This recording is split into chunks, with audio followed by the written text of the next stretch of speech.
सभी का स्वागत है मेरे YouTube चैनल स्टडी बायोलॉजी में। प्यारे बच्चों, पिछले टॉपिक में हमने पढ़ा था सजीवों के क्या लक्षण होते हैं। आज हम पढ़ेंगे सजीव और निर्जीव में क्या अंतर होता है, difference between living being and non living being. तो देखते हैं सजीव और निर्जीव में क्या अंतर होता है। यहाँ सजीव और निर्जीवों का अंतर 3 कॉलम में दर्शाया गया है। तो पहला कॉलम है लक्षण का, दूसरा सजीव, तीसरा है निर्जीव का। तो पहला दिया गया लक्षण क्या है, संगठन स्तर। संगठन स्तर कैसा होता है, अर्थात निर्जीव या सजीव का की बनावट कैसी होती है। तो सजीवों की बनावट जो होती है वो छोटे से जीवाणु से लेकर एक बड़े से जैव मंडल तक का निर्माण कर लेते हैं सजीव। और लेकिन निर्जीव जो होते हैं वो अणु, परमाणु, क्रिस्टल या पदार्थ के रूप में पाए जाते हैं। और अगला है कोशिकीय स्तर, अर्थात जो सजीव होते हैं वो कोशिकाओं के बने होते हैं और निर्जीव में कोशिकाएं नहीं पाई जाती हैं। अगला है लक्षण जीव द्रव्य। सजीवों की कोशिकाओं में जीवित पदार्थ होता है जिसको हम जीव द्रव्य कहते हैं। और जीव द्रव्य की उपस्थिति में कोशिकाओं में जैविक क्रियाएं होती हैं, पोषण, उत्सर्जन, श्वसन, पाचन। ये सारी जैविक क्रियाएं जो है किसके उपस्थिति में होती हैं, ये जीव द्रव्य की उपस्थिति में क्रिया होती है। और निर्जीवों में जीव द्रव्य नहीं पाया जाता है। अगला है तंत्र का प्रकार। तो सजीवों में खुले प्रकार का तंत्र होता है। इसका मतलब क्या होता है कि सजीवों के शरीर के अंदर कोई पदार्थ जा सकता है और शरीर के अंदर से बाहर कोई जो पदार्थ निकल सकता है। जैसे भोजन के समय भोजन को ग्रहण करता है सजीव और बहिक्षेपण के द्वारा मल को त्यागता है। तो ये क्या है, ये खुले प्रकार का इसका तंत्र है। और निर्जीव में बंद प्रकार का होता है, अर्थात किसी निर्जीव के अंदर ना कोई पदार्थ जा सकता है ना अंदर से बाहर कोई पदार्थ निकल सकता है। ठीक है। अगला है उपापचय, अर्थात सजीवों में उपापचय क्रियाएं होती हैं, निर्जीवों में नहीं होती हैं। उपापचय क्रिया किसे कहते हैं, हमने बताया था। श्वसन है और पोषण है, उत्सर्जन है, ये सब क्या है, उपापचय क्रियाएं। उपापचय में 2 क्रियाएं आती हैं, बनने वाली क्रियाएं और टूटने वाली क्रियाएं। जैसे प्रकाश संश्लेषण क्या है, पौधों में एक नए पदार्थ के बनने वाली क्रिया है जिसमें पौधे क्या करते हैं, कार्बन डाइऑक्साइड लेते हैं और जल लेते हैं और दोनों को मिलाकर क्या बनाते हैं, अपने लिए ग्लूकोज बनाते हैं। तो प्रकाश संश्लेषण क्या है, एक जो है निर्माणकारी क्रिया है। और जो श्वसन है, श्वसन में ग्लूकोज कार्बन डाइऑक्साइड जल में कार्बन डाइऑक्साइड और जल में टूट जाता है। तो ये कैसी क्रिया है, ये एक प्रकार की विघटनकारी या टूटने वाली क्रिया है। तो दोनों को हम क्या कहते हैं, उपापचय क्रियाएं। ठीक है।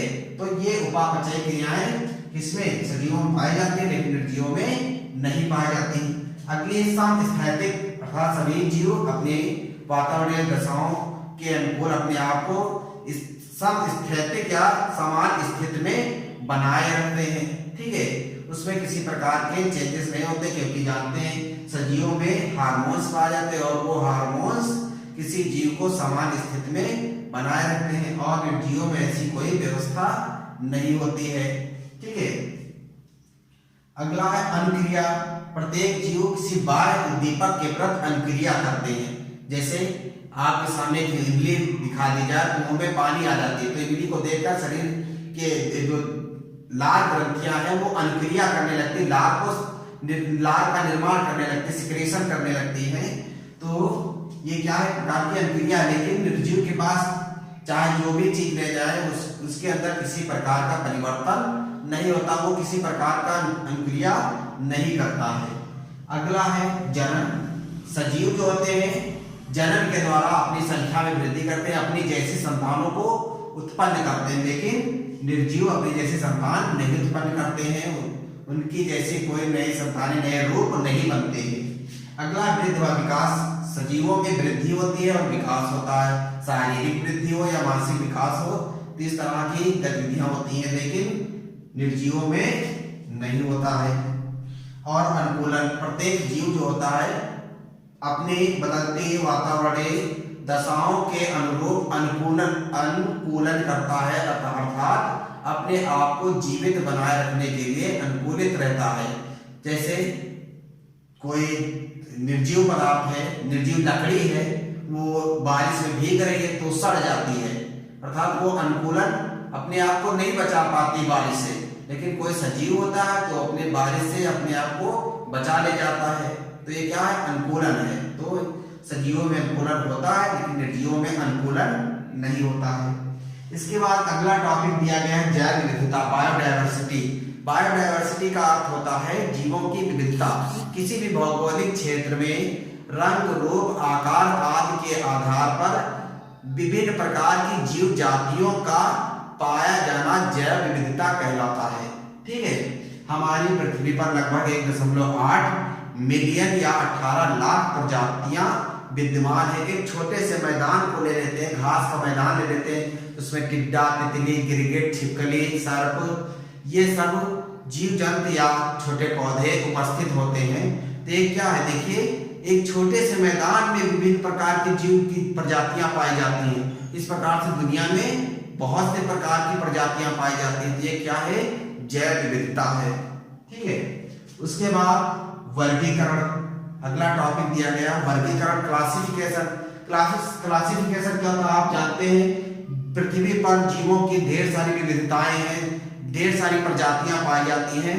तो उन प्रजातियों को कैसे जो है उनका अध्ययन किया जाए, कौन सा जीव कैसा है, उसके अंदर क्या क्या लक्षण है, कौन कौन से उसके अंदर उसका स्वभाव क्या है, कैसा वो जो है उसकी बनावट है। तो इन सभी का अध्ययन करने के लिए क्या किया गया?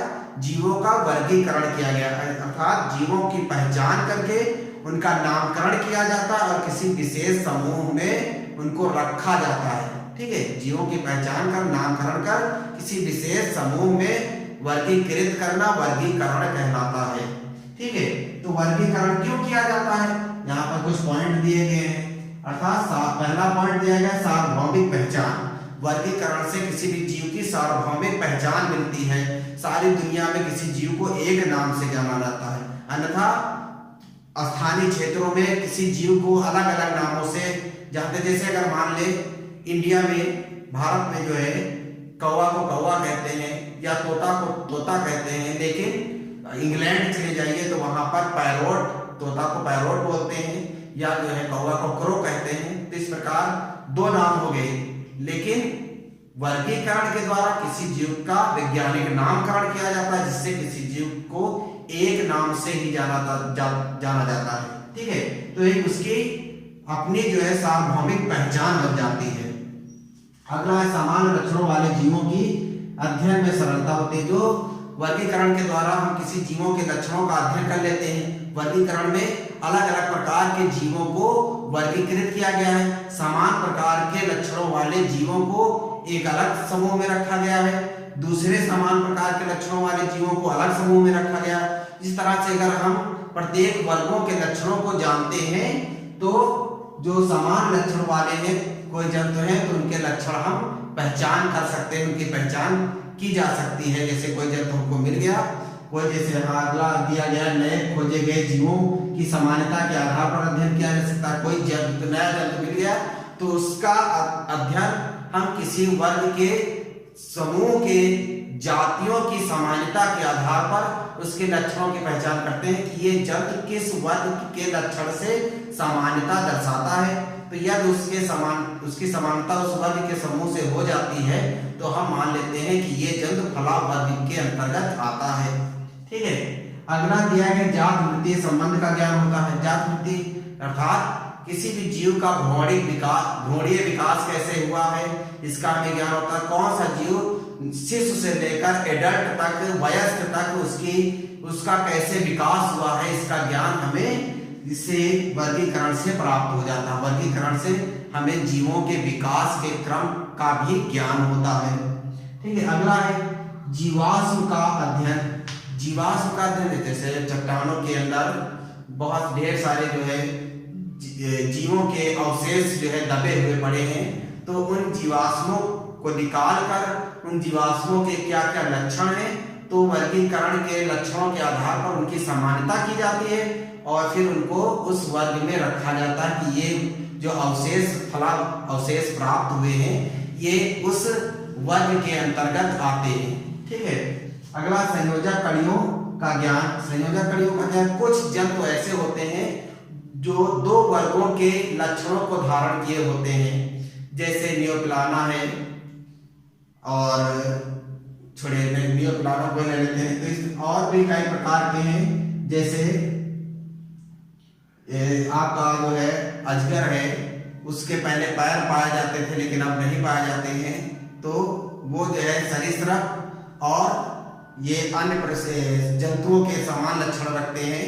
और जैसे अगला है स्थानीय नामों के भ्रम को दूर करता है।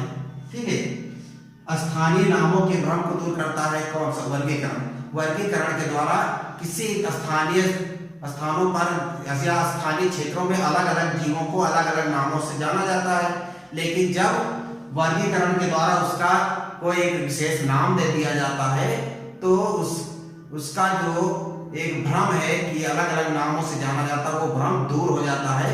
उसको अलग अलग नामों से ना जानकर किसी एक नाम से जानते हैं। अगला है वर्गीकरण से जीव विज्ञान की अन्य शाखाओं का निर्माण होता है। वर्गीकरण से जो है अलग अलग समूहों में जीवों को वर्गीकृत कर दिया जाता है, फिर उनकी अलग अलग शाखाएं बन जाती है। जैसे कृषि विज्ञान, कृषि के अंतर्गत थोड़ा जंतु आते हैं, जैसे केचुआ कृषि के लिए सहायक होता है, तो केचुए के लक्षणों का अध्ययन करके उसको कृषि विज्ञान के अंतर्गत पढ़ते हैं। इसी प्रकार से चिकित्सा, कौन से जंतु या पौधे चिकित्सा के क्षेत्र में लाभदायक हो सकते हैं, तो उनका चिकित्सा विज्ञान में अध्ययन किया जाता है। तो इस तरह से जीव जंतुओं को अध्ययन के लिए अलग अलग जीव विज्ञान की शाखाओं में भी रखा जाता है। ठीक है, आज के लिए बस इतना, धन्यवाद।